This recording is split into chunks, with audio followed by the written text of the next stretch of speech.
Whether you like it or not, radical transparency and algorithmic decision-making is coming at you fast, and it's going to change your life. That's because it's now easy to take algorithms and embed them into computers and gather all that data that you're leaving on yourself all over the place, and know what you're like, and then direct the computers to interact with you in ways that are better than most people can. While that might sound scary, I've been doing this for a long time, and I have found it to be wonderful. My objective has been to have meaningful work and meaningful relationships with the people I work with, and I've learned that I couldn't have that unless I had that radical transparency and that algorithmic decision-making. I want to show you why that is. I want to show you how it works. And I warn you that some of the things that I'm going to show you probably are a little bit shocking. Since I was a kid, I've had a terrible rote memory. And I didn't like following instructions. I was no good at following instructions. But I loved to figure out how things worked for myself. When I was 12, I hated school, but I fell in love with trading the markets. I caddied at the time, earned about $5 a bag, and I took my caddying money and I put it in the stock market. And that was just because the stock market was hot at the time. And the first company I bought was a company by the name of Northeast Airlines. Northeast Airlines was the only company I heard of that was selling for less than $5 a share. And I figured I could buy more shares, and if it went up, I'd make more money. So that was a dumb strategy, right? But I tripled my money. I tripled my money because I got lucky. The company was about to go bankrupt, but some other company acquired it, and I tripled my money. And I was hooked. And I thought, this game is easy. With time, I learned this game is anything but easy. In order to be an effective investor, one has to bet against the consensus and be right. And it's not easy to bet against the consensus and be right. One has to bet against the consensus and be right because the consensus is built into the price. And in order to be an entrepreneur, a successful entrepreneur, one has to bet against the consensus and be right. I had to be an entrepreneur and an investor, and what goes along with that is making a lot of painful mistakes. So I made a lot of painful mistakes, and with time, my attitude about those mistakes began to change. I began to think of them as puzzles, that if I could solve the puzzles, they would give me gems. And the puzzles were, what would I do differently in the future so I wouldn't make that painful mistake? And the gems were principles that I would then write down so I would remember them that would help me in the future. And because I wrote them down so clearly, I could then eventually discovered I could then embed them into algorithms. And those algorithms would be embedded in computers, and the computers would make decisions along with me. And so in parallel, we would make these decisions. And I could see how those decisions then compared with my own decisions, and I could see that those decisions were a lot better. And that was because the computer could make decisions much faster, it could process a lot more information, and it can process decisions much more less emotionally. So it radically improved my decision making. 8 years after I started Bridgewater, I had my greatest failure, my greatest mistake. It was late 1970s, I was 34 years old, and I had calculated that American banks had lent much more money to emerging countries than those countries were going to be able to pay back, and that we would have the greatest debt crisis since the Great Depression. And with it, an economic crisis and a big bear market in stocks. It was a controversial view at the time. People thought it was kind of a crazy point of view. But in August 1982, Mexico defaulted on its debt, and a number of other countries followed, and we had the greatest debt crisis since the Great Depression. And because I had anticipated that, I was asked to testify to Congress and appear on Wall Street Week, which was the show of the time. Just to give you a flavor for that, I've got a clip here, and you'll see me in there. Mr. Chairman, Mr. Mitchell, it's a great pleasure and a great honor to be able to appear before you in examination with what is going wrong with our economy. The economy is now flat, teetering on the brink of failure. You were recently quoted in an article. You said, "I can say this with absolute certainty because I know how markets work." I can say with absolute certainty that if you look at the liquidity base in the corporations and the world as a whole, that there's such a reduced level of liquidity that you can't return to an era of stagflation. I look at that now and think, what an arrogant jerk. I was so arrogant and I was so wrong. I mean, while the debt crisis happened, the stock market and the economy went up rather than going down, and I lost so much money for myself and for my clients that I had to shut down my operation, pretty much. I had to let almost everybody go. These were like extended family, and it was heartbreaking. And I had lost so much money that I had to borrow $4,000 from my dad to help to pay my family bills. It was one of the most painful experiences of my life, but it turned out to be one of the greatest experiences of my life because it changed my attitude about decision making. Rather than thinking I'm right, I started to ask myself, how do I know I'm right? I gained a humility that I needed in order to balance with my audacity. I wanted to find the smartest people who would disagree with me to try to understand their perspective or to have them stress test my perspective.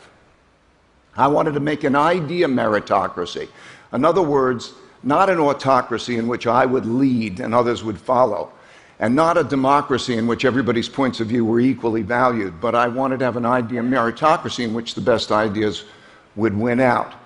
And in order to do that, I realized that we would need radical truthfulness and radical transparency. What I mean by radical truthfulness and radical transparency is people needed to say what they really believed and to see everything. I mean, we literally tape almost all conversations and let everybody see everything, because if we didn't do that, we couldn't really have an idea meritocracy. In order to have an idea meritocracy, we have to let people speak and say what they want. Just to give you an example, this is an email from Jim Haskell, who somebody who works for me, and this was available to everybody in the company. Ray, you deserve a D- for your performance today in the meeting. You did not prepare it all well because there is no way you could have been that disorganized. Isn't that great? That's great. It's great because, first of all, I needed feedback like that. I need feedback like that. And it's great because if I don't let Jim and people like Jim to express their points of view, our relationship wouldn't be the same. And if I didn't make that public for everybody to see, we wouldn't have an idea meritocracy. So for the last 25 years, that's how we've been operating. We've been operating with this radical transparency and then collecting these principles, largely from making mistakes, and then embedding those principles into algorithms. And then those algorithms we're following the algorithms in parallel with our thinking. That has been how we've run the investment business, and it's how we also deal with the people management. In order to give you a glimmer into what this looks like, I'd like to take you into a meeting and introduce you to a tool of ours called the dot collector that helps us do this. A week after the US election, our research team held a meeting to discuss what a Trump presidency would mean for the US economy. Naturally, people had different opinions on the matter and how we were approaching the discussion. The dot collector collects these views. It has a list of a few dozen attributes, so whenever somebody thinks something about another person's thinking, it's easy for them to convey their assessment. They simply note the attribute and provide a rating from 1 to 10.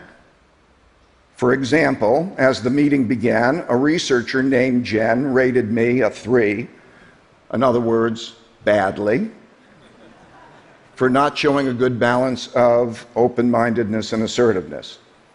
As the meeting transpired, Jen's assessments of people added up like this. Others in the room have different opinions. That's normal. Different people are always going to have different opinions, And who knows who's right? Let's look at just what people thought about how I was doing. Some people thought I did well, others poorly. With each of these views, we can explore the thinking behind the numbers. Here's what Jen and Larry said. Note that everyone gets to express their thinking, including their critical thinking, regardless of their position in the company. Jen, who's 24 years old and right out of college, can tell me, the CEO, that I'm approaching things terribly. This tool helps people both express their opinions and then separate themselves from their opinions to see things from a higher level. When Jen and others shift their attentions from inputting their own opinions to looking down on the whole screen, their perspective changes.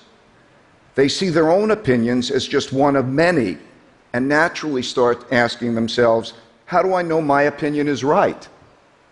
That shift in perspective is like going from seeing in one dimension to seeing in multiple dimensions. And it shifts the conversation from arguing over our opinions to figuring out objective criteria for determining which opinions are best. Behind the dot collector is a computer that is watching. It watches what all these people are thinking, and it correlates that with how they think. And it communicates advice back to each of them based on that. Then it draws the data from all the meetings to create a pointillist painting of what people are like and how they think. And it does that guided by algorithms. Knowing what people are like helps to match them better with their jobs. For example, a creative thinker who is unreliable might be matched up with someone who's reliable but not creative. Knowing what people are like also allows us to decide what responsibilities to give them and to weigh our decisions based on people's merits. We call it their believability. Here's an example of a vote that we took where the majority of people felt one way, but when we weighed the views based on people's merits, the answer was completely different. This process allows us to make decisions not based on democracy, not based on autocracy, but based on algorithms that take people's believability into consideration. Yep, we really do this.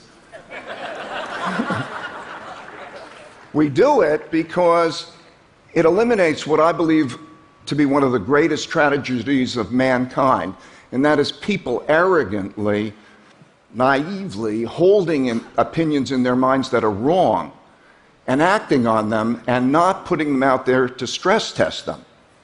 And that's a tragedy.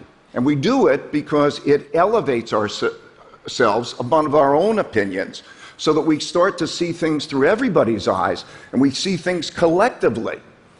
Collective decision-making is so much better than individual decision-making if it's done well. It's been the secret sauce behind our success. It's why we've made more money for our clients than any other hedge fund in existence and made money 23 out of the last 26 years. So what's the problem with being radically truthful and radically transparent with each other? People say it's emotionally difficult. Critics say it's a formula for a brutal work environment. Neuroscientists tell me it has to do with how our brains are pre-wired. There's a part of our brain that would like to know our mistakes and like to look at our weaknesses so we could do better. I'm told that that's the prefrontal cortex. And then there's a part of our brain which views all of this as attacks. I'm told that that's the amygdala. In other words, there are two yous inside you. There's an emotional you and there's an intellectual you, and often they're at odds, and often they work against you. It's been our experience that we can win this battle. We win it as a group. It takes about 18 months typically to find that most people prefer operating this way with this radical transparency than to be operating in a more opaque environment. There's not politics, there's not the brutality of, all of that hidden behind the scenes. There's an idea of meritocracy where people can speak up. And that's been great. It's given us more effective work and it's given us more effective relationships. But it's not for everybody. We found something like 25 or 30% of the population it's just not for.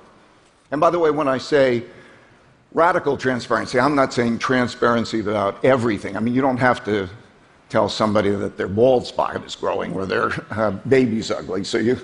I'm just talking about the important things. So,